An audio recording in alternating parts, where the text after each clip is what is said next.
नौकरी भी मिला किसी को? नहीं मिला।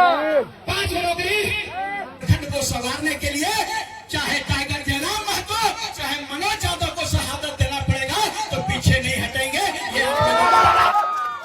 अरे बाप रे बाप, ये के वो जितने से सबके पेट गाड़ी शुरू हो गया और 2029 में पेट गाड़ी शुरू हो जीता है।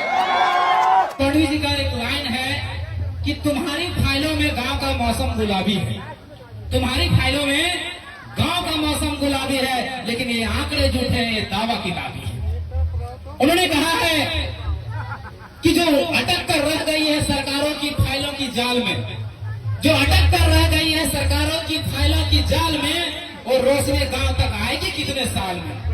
ये सवाल अलन गढ़वी जी पूछ रहे हैं जनता की तरफ से कि जो आपने वादा किया था कि जो कंपनियां स्थापित होगी, जो बीटीपीएस स्थापित होगा, जो सीटीपीएस स्थापित होगा, जो केटीपीएस स्थापित होगा, उससे यहाँ के लोगों को रोजगार मिलेगा, यहाँ का जीवन स्तर सुधरेगा, यहाँ का शिक्षा सुधरेगा, यहाँ का स्वास्थ्य सुधरेगा, यहाँ के लोगों को रोजगार मिलेगा, यहाँ का लोगों का जीवन जो है खुशहाल होगा।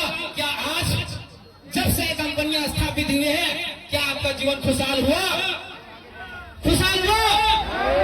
कंपनियों ने तो आपकी जमीन ले ली, जमीन के बदले में आपको क्या दिया?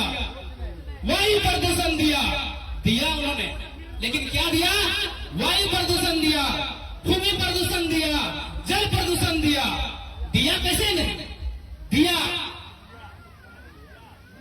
लेकिन मरने वाला चीज दिया, खुशहाली नहीं दिया। खुशहाली किसको दिया? जो बंगाल से आए लोग, बिहार से आए लोग, यूपी से आए लोगों को दिया। आप बताइए ना, आपके सामने बीटीपीएस है, उस बीटीपीएस में आपको निकाल के देखिए कि हेमंत सोरेन की जो सरकार है, उनका वादा था 2019 में, उनकी मैनिफेस्टो निकाल के देख लीजिएगा। हम नहीं कह रहे हैं, उनका मैनिफेस्टो कह रहा है कि अगर हमारी सरकार बनती है तो यहाँ के स्थानीय को 75% नौकरी देंगे। कहा था कि नहीं कहा था? कहा था ना? आज अब बीटीपीएस सामने खड़ा है, यहाँ 100 वर्कर को ढूंढ के निकालिए, क्या 75 हमारे झारखंड के लोग हैं? आज किसी भी जात, संप्रदाय, लिंग या धर्म का हो, हमें उससे कोई मतलब नहीं है, लेकिन अगर 100 नौकरी यहाँ है तो 75 हमारे लोगों को होना चाहिए। क्यों होना चाहिए? क्योंकि जमीन हमने दी है, उसका धुआं हम खा रहे हैं, उससे बीमार हम हो रहे हैं, हमारे बच्चों का भविष्य बर्बाद हो रहा है धुएं से, तो हमको रोजगार क्यों नहीं मिलेगा?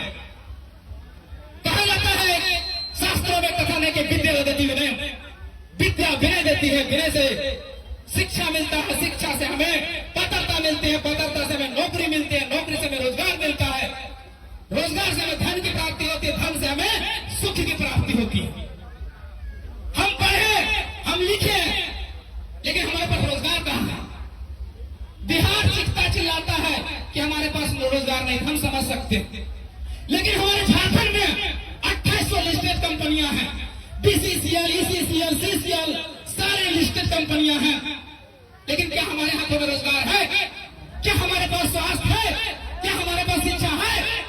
जबकि संविधान का आर्टिकल कहता है कि लोगों का ये फंडामेंटल राइट्स है, यानी स्वास्थ्य, शिक्षा, रोजगार उसका मौलिक अधिकार है, लेकिन फिर भी हमें नहीं मिल रहा।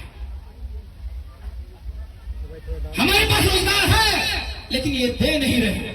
हमने कहा कि 2800 लिस्टेड कंपनियां, बीटीपीएस का एक टर्म का हम मान लेते हैं 5000 इंप्लॉई, अब 2800 कंपनी को 5000 से मल्टीपल करिए, इसके अलावा सीसीएल है, बीसीसीएल है, जिसमें लाखों वर्कर काम कर रहे हैं। कितनी नौकरी हमारे पास है, लेकिन हमारे बच्चे दर दर के ठोकर खा रहे हैं।